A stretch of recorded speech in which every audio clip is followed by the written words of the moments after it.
Welcome, ladies and gentlemen, to Season 3, Episode 1. So we're kicking off a new season here on the Fortinet session. I've got here our co-host, Israel Quintero, and joining us for the first time is Mr. Aaron Banner, who leads XenTegra's security practice. So welcome, guys. Thanks, Chris. Thank you. Awesome. Well, it's Friday. We lived through another one. We got a few hours left. So chat about a article that I actually picked out.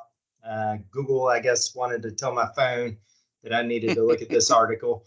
So SDX Central, that pops up with some pretty interesting stuff from time to time. And if you haven't ever seen SDXCentral.com, it's a centralized place to get some pretty good tech news. And they had posted one that struck me a little bit to dig into a little bit more, was where the IDC, the International Data Corporation's latest pick for SD-WAN providers, and they've got a lot of them that we work with, ironically. So yeah, pretty cool. So they threw up there on their Fortinet, of course, is up there. Cisco, HP, Aruba, Palo, and VMware. So I thought we might take a little bit of time here today to chat about these and see what they were saying about it, because the IDC ranked it and then SDX Central kind of commented on it and kind of showing chatting about the pros and cons a little bit of each of the vendors and maybe why you might consider one versus the other. But I thought we might take a look at that as they put down a couple good points there, what you might need to look at when considering your SD-WAN options.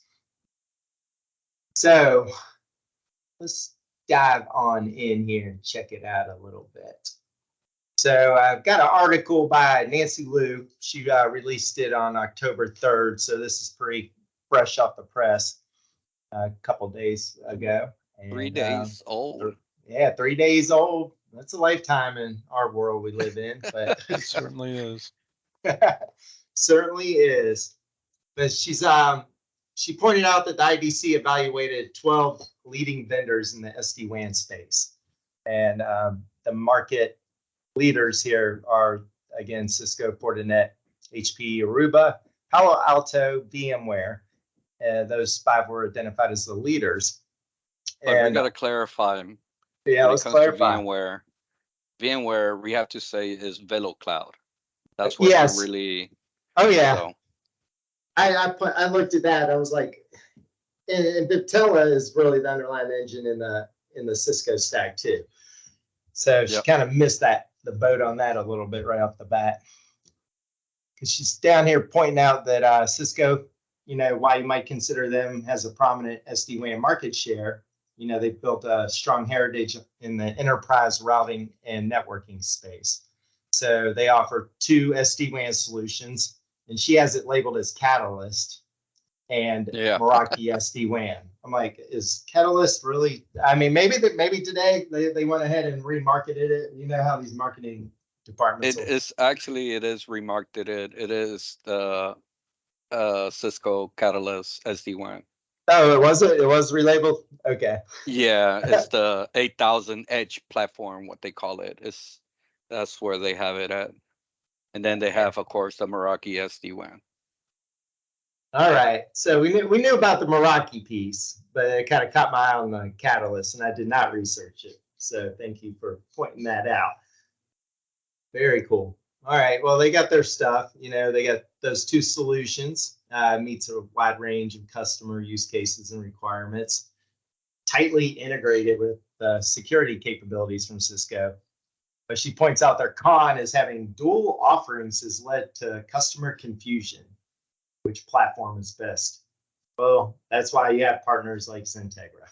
We help guide you through that confusion that's out there that people see. See, I was even confused, but article's only 3 days old, and now I'm in the clear, so I can hopefully share that and enlighten folks through conversation of what that actually means these days.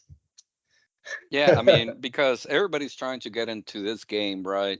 The SD-WAN is the new norm right now. And So everybody's trying to get in it, and Cisco only had that one that was with the Meraki. So they have to go with a bigger one. That's why they created that Catalyst. Now they do have different series from starting from the 8000 series all the way to the 8500 series. So I've seen in the past when anything was really integrated on those, that it's really more of a network function that was like kind of shoehorned into some of their appliances. So I'll have to do some digging in there to see if it's a little bit better, because that was one of the things I saw. Is I think our listeners know, we came out of the Citrix environment, and Citrix had their own SD-WAN flavor, which is still out there a little bit, but it's not being pushed by any means or resold. But if you wanted any kind of next gen capabilities on it, it was more or less you had to route that traffic either to the virtual machine on the SD-WAN appliance, or they had the ability to host like a Palo virtual machine on the appliance as well. That it doesn't seem to me that if they have to like side load a next gen engine into the machine, that it's super efficient. And by that, I've seen examples where like firmware upgrades that like are pretty easy on some of the other appliances in this space. You know, they were pretty lengthy, and you could see them fail. So they became kind of problemsome. So it seems, and it is, if you don't have it natively integrated, then I think it's just the wrong way to go. But I I guess mean, others. there is a great benefit and downfall about having the product all in one and then having it separate, right? Depending on your whole environment. And that's where XenTegra can come into and talk about that and really talk to you. Okay, do you with this type of environment, we recommend going with separating or go with the bigger box if you want that all in one. So I mean, I love this article because they're really pinpointing who can really do what and what is the downfall about it. So I really like it. Yeah, they definitely do. And we'll Well, save the best for last. But oh, go ahead, Aaron. You gonna say something? yeah, I mean, so a couple things I want to point out in the article that I'm not so sure I agree with, and I'll just kind of read a little bit of this just for clarification. So, under Fortinet, the author points out, stating, however, it is primarily a security vendor, and some customers might prioritize an SD-WAN vendor with a heritage in networking specifically. Now, that's what they say for Fortinet. Then you go down to Palo Alto, and kind of a similar but almost contrary statement. It says, however, its primary identity as a security company may deter organizations seeking an SD-WAN vendor with a routing heritage.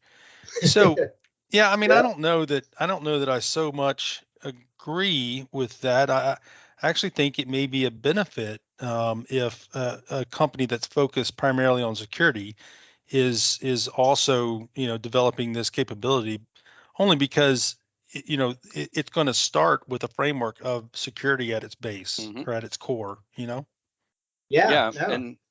and I agree. I mean, because Fortinet and Palo are literally the leaders when it comes to the next gen firewall, right? So whenever you're talking about Fortinet, some people will be talking about Palo, and Palo people will be talking about Fortinet. So it's a big rival between those two, and having that comment, I totally agree with you. Yeah, I mean, I don't necessarily think you have to have networking or routing as your core function.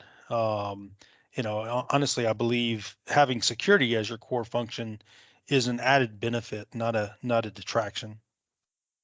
That's why I asked you to be on this podcast, Aaron. Yep, Yeah, well, thanks. exactly. Spot on. That's what I was I thinking. I'm mean, like, I bet he'll point that out. That's so great. and you guys know, right? And a lot of companies should start seeing this.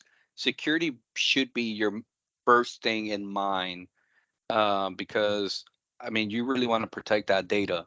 So security definitely has to be your first primary look whenever you're evaluating companies.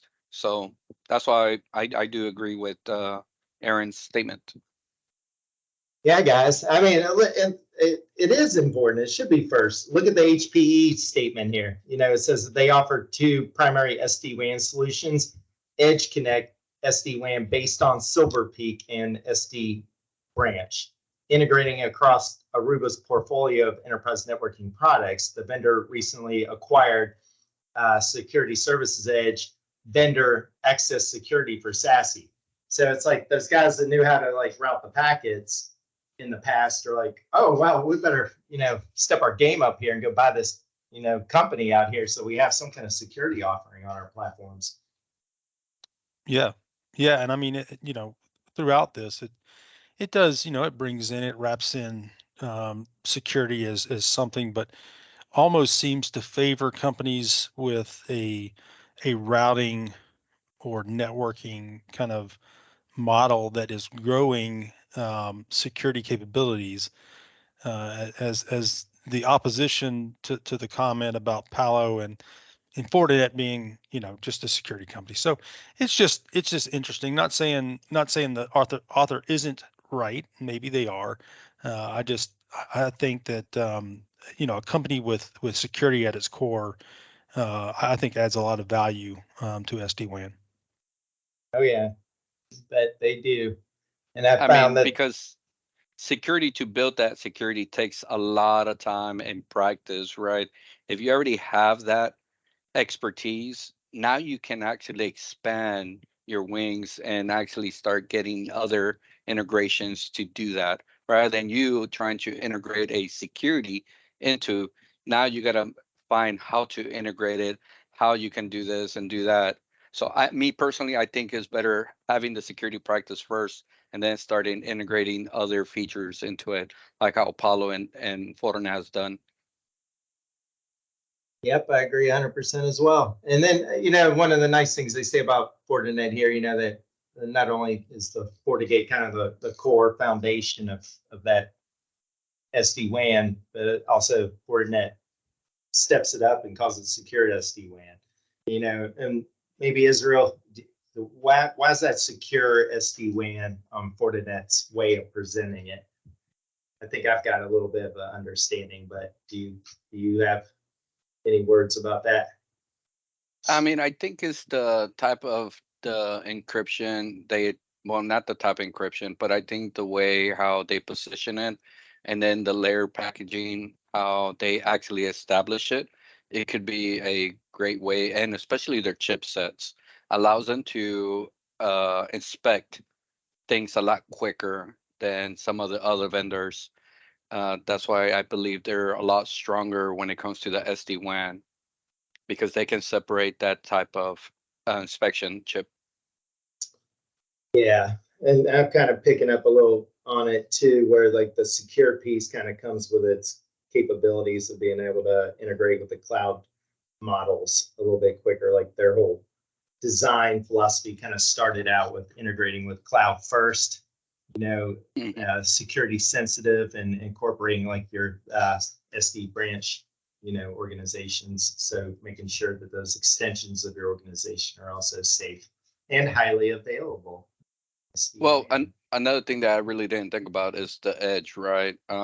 You're talking to another FortiGate and you having the same communication compared to other vendors that you have to go set that communication and then translate it back to their firewall if they're just doing the SD-WAN portion, right? So I think Fortinet and Palo have that new sync within their firewalls and the SD-WAN product.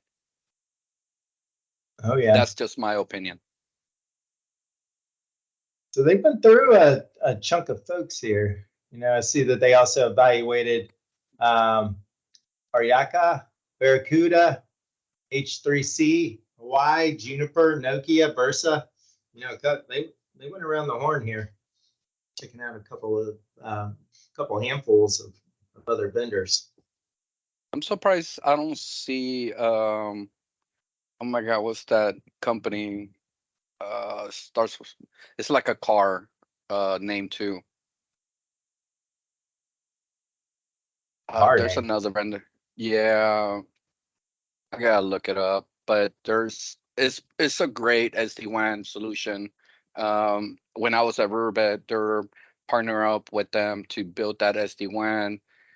Silver Peak were in the lead back then, and then they went with them to be try to overdo what Silver Peak was doing. And I think when it went to HPE, kind of start going down a little bit. But I got to look that name up. So give me some time. All right, check it out there on the back end. You know, they point out here too, there are a couple other contenders. I guess we'll throw those names out, the Ericsson/Cradlepoint.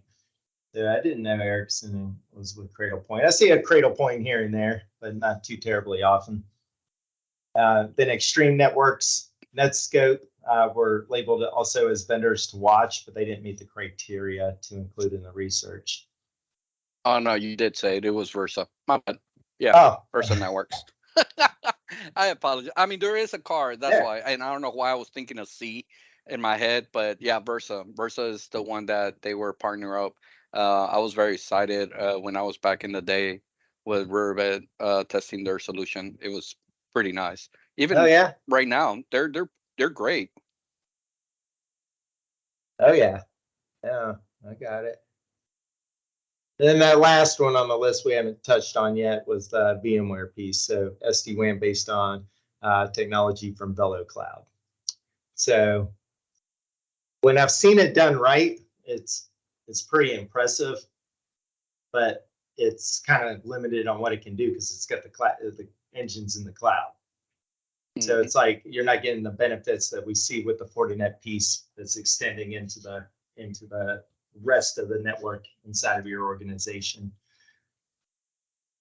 Yeah, and we're not talking bad about none of these companies. They all have their strong suit, right, on every single product, what their full capability can be. Like VMware Velos Cloud is great because it is a VMware, and if you're just sticking with that, it's awesome. But everybody has their opinions on and favoritism on each product. Oh yeah, sure they do. And Yes. as you know me, I love Fortinet and I know where's the pros and cons, but I believe that feature of their SD-WAN solution is great, especially their monitoring. It is an additional license, but it is a great solution, especially if you have multiple locations and now you can monitor everything in a single platform. A lot better than what FortiManager can do. It's just an add-on to it. Yeah, that's very, very true. Yeah, well, so Chris and Israel. So, I mean, I don't know if you paid much attention to the market trends that the article kind of leads to towards the bottom of it, but you know, it's probably a pretty key point to make, and probably something that is going to distinguish one from the other. You know, they talk about the integration of SD-WAN and security again, leading back to, you know, why the author stated that, you know, a security company may not be looked down as favorable. I'm really not sure because it's their first thing that they point out in the market trends. But I think these market trends are going to be important as to who kind of rises to the occasion here. I mean, talking about SASE, SD branch, AI, machine learning. So, you know, I think the company that is able to integrate those capabilities into their SD-WAN offering, the quickest and the best is probably going to have an edge against their competition. Yeah, that's reading through those key SD-WAN market trends takeaways here in the article as well. Yeah, they're pointing that out. Well, and one of the things that, like you mentioned, Aaron, and this even pointed out that Cisco is trying to be in that race with it. So they inquire Thousand Eyes, right? Mm-hmm. So to be able to be within the same race. And I get it. Everybody has to be trying to match up against the other. So it is very competitive out there, and they're trying to acquire other companies to make sure that they can just have that check mark. Yeah, because they kind of summarized that that it's important in having insights into network performance and end user experience. So they're taking that step to linking that data to advanced AI, enhanced automation systems as they become powerful tools for enterprises that are managing, globally scaled SD-WAN deployments. Now, the biggest things when this comes about, especially with the Fortinet products, right? You do integrate your SaaS, the FortiSASE, their zero trust solution. I mean, they already been doing this, and like I mentioned in the past, Gartner is about start to push the fabric solution, having other integrations to be tied up into one. Fortinet has been doing it for years, and companies are starting to see that you need to tie up different um, solutions onto one, and having that visibility. And Fortinet can give you that type of visibility and even you have your SD-WANs.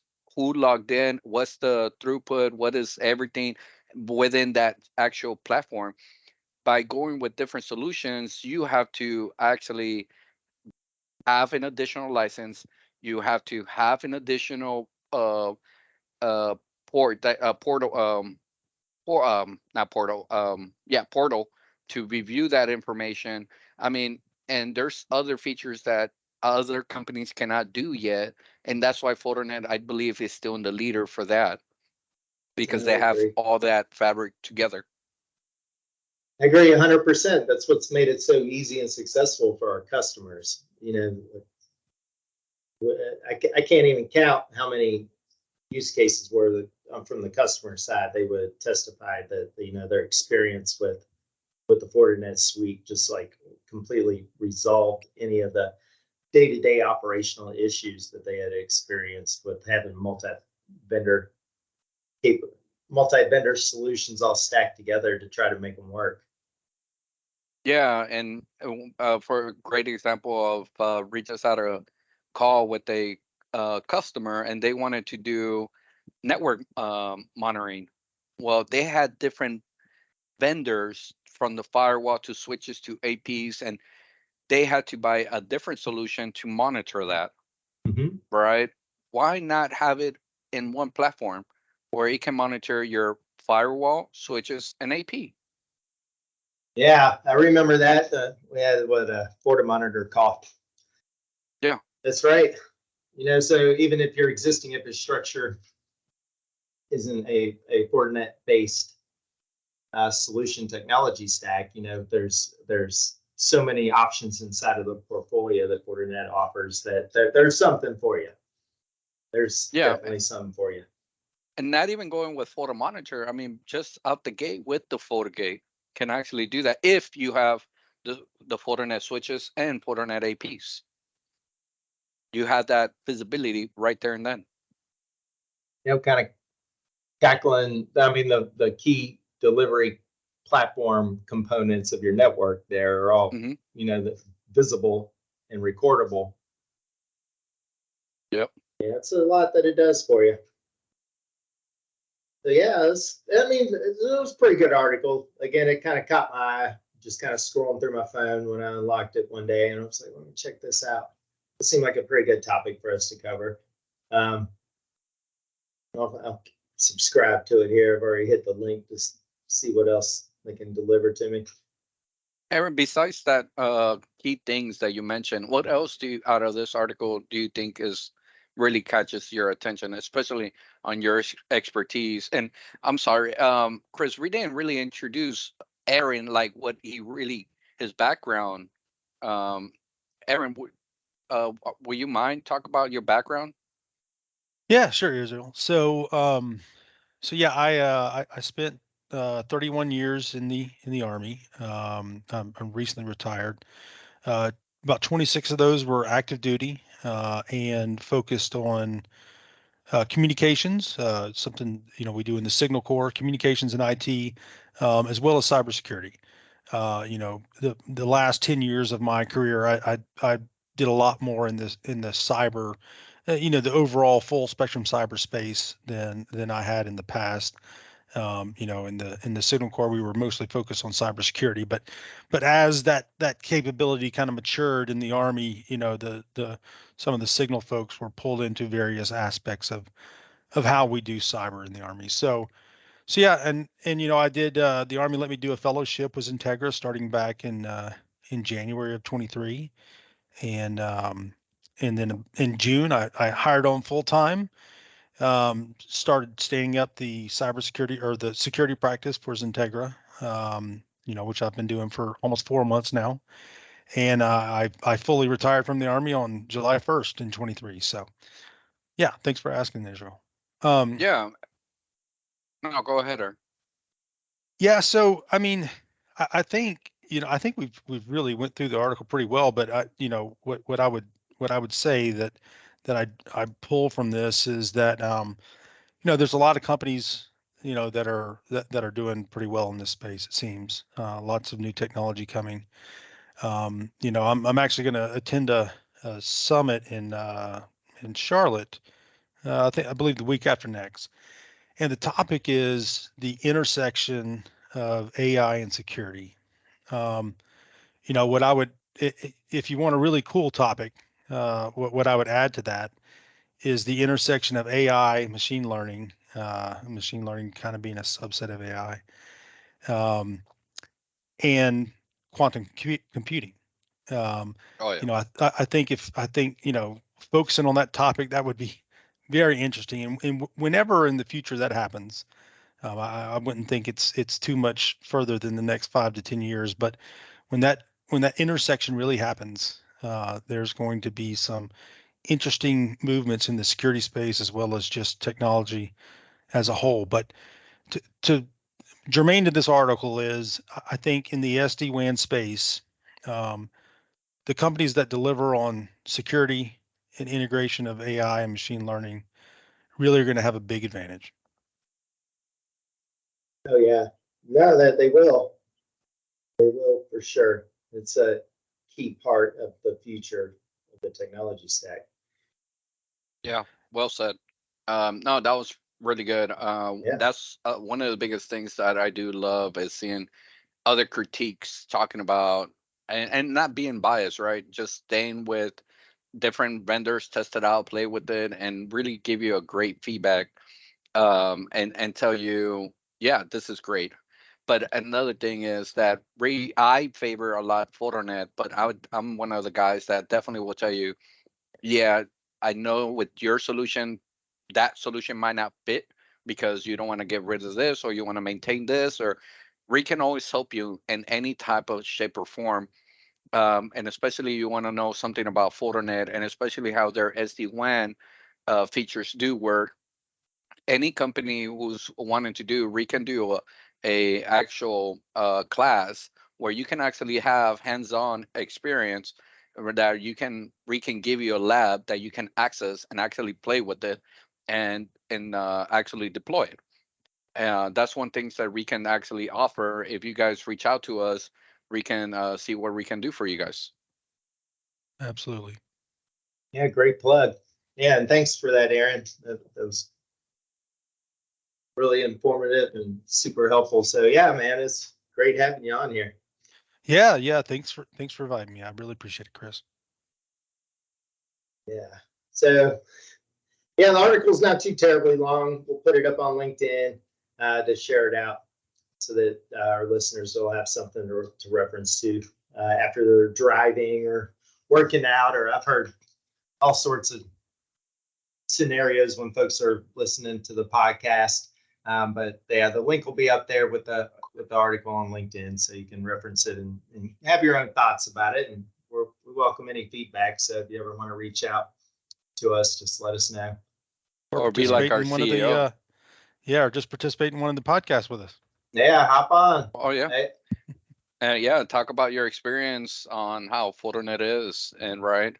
Another thing is that when you were talking about where you can listen to it, our CEO was very early in the morning driving to the airport, and he was listening to our podcast. Well, to the podcast of XenTegra, so it was pretty cool. Oh yeah, it was. So Yeah, we'll kind of wrap it up then, guys. I mean, I think this is a pretty good session. We talked about some key points here with some multiple vendors here and some of their competing pros and cons that they all have something for better or for worse. But at the end of the day, we're Fortinet fanboys. At least Israel and I don't know, we won Aaron over all the way yet, but we're working on it. Oh, hey, you know, Fortinet's a big security player, you know, so yeah, I believe in it. Awesome.